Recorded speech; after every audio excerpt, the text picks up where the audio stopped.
Alleluia, Alleluia, Alleluia. A reading from the Holy Gospel according to Matthew. Glory to you, O Lord. Jesus said to the 12, Fear no one. Nothing is concealed that will not be revealed, nor secret that will not be known. What I say to you in the darkness, speak in the light.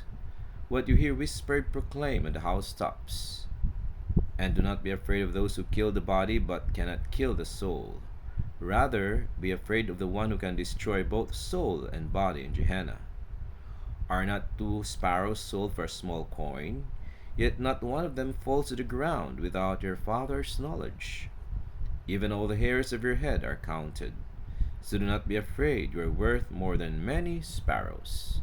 Everyone who acknowledges me before others, I will acknowledge before my heavenly Father.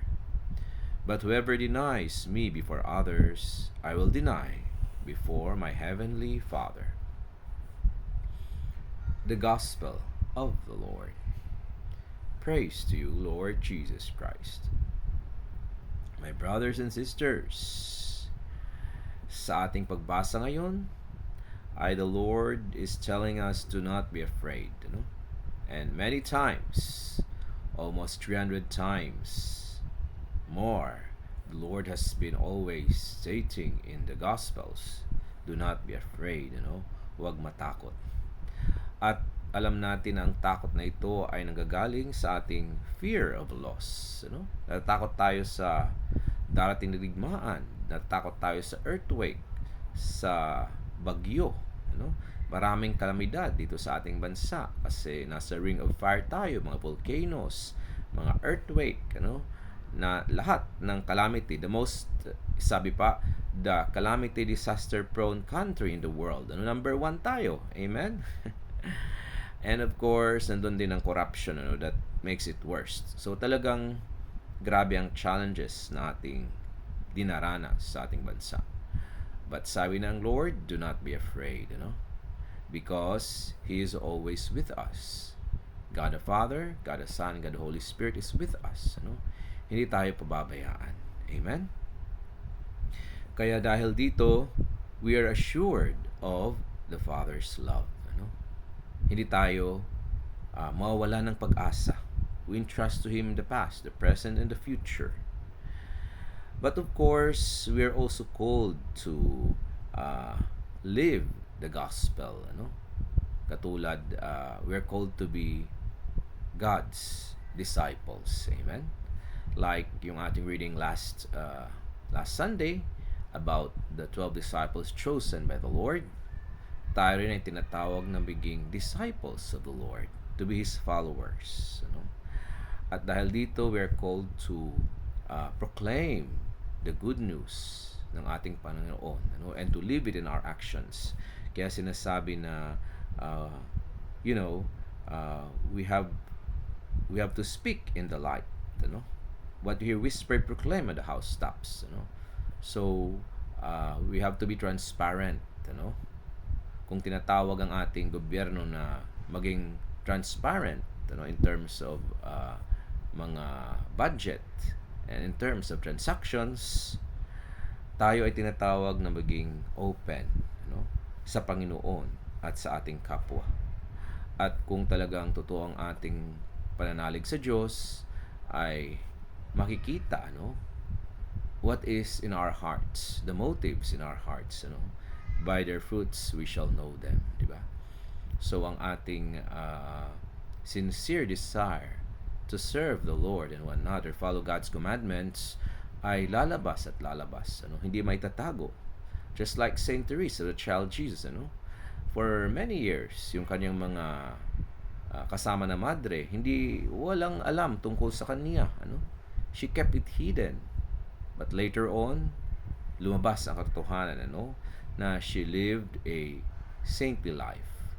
She lived childlike spirituality, spirituality of a child, di ba? Yung pagsunod sa Panginoon na katulad ng isang bata, nakita sa kaniyang diary. At dahil doon, kung ano man ang tinatago niya personally, na she had, lived it simply and faithfully, ay lumabas sa publiko at siya ay naging santo.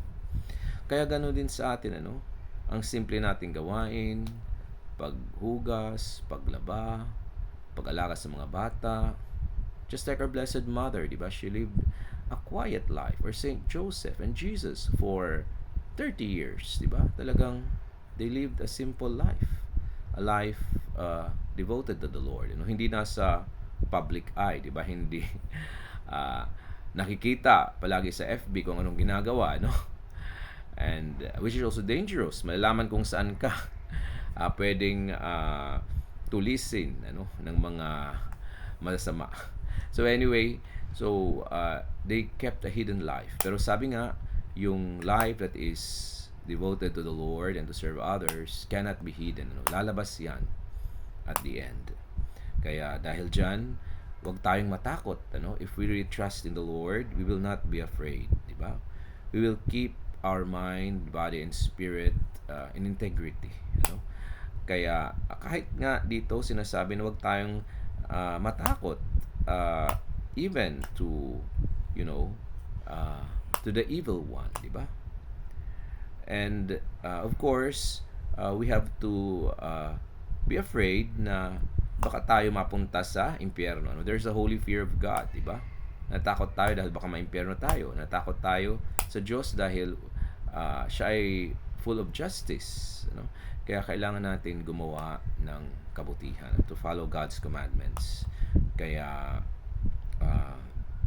ayan, ayaw natin na pumunta tayo sa impyerno, di ba? So we have to live in the light of Christ. Ayan. At sabi dito na 2 sparrows small for a small coin. At alam ng Panginoon lahat ang nangyayari sa buong mundo, sa mga birds of the air, and even our heads have been counted. So ayan, ganun ang pagmamahal sa Diyos. The Lord loves us as if we are the only person He loves in the world. Kasi siya ay Diyos, kaya niyang gawin yun. Sa mag-asawa, pwede mo lang mahalin yung misis mo, di ba?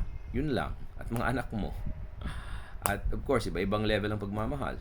Pero ang Panginoon, He could love billion, trillion people as if He was the only one person in the world He loved. Kasi ang ating Panginoon ay walang hanggan, infinite. Kaya kaya na yun. So tayo, ang capacity natin to love is may limitation. But of course, the most important is that we have loved. Kahit simple lang, pero talagang totoong pagmamahal na galing sa ating Panginoon. Amen? So my brothers and sisters, patuloy tayo na maging disciples of the Lord. Hindi tayo matatakot to be witnesses of Christ, especially in our times today na kailangan natin to live in the truth. Kasi maraming mga false, mga fake, in the media, in the internet. So kailangan maging totoo tayo at ilabas ang katotohanan. Walang iba kundi mahal tayo ng Diyos at gusto ng Panginoon na tayo ay mabuhay ng ayon sa Kanyang commandments, to live in the truth, to follow His commandments, and to be with Him forever in heaven. Amen? Hallelujah. God bless us all.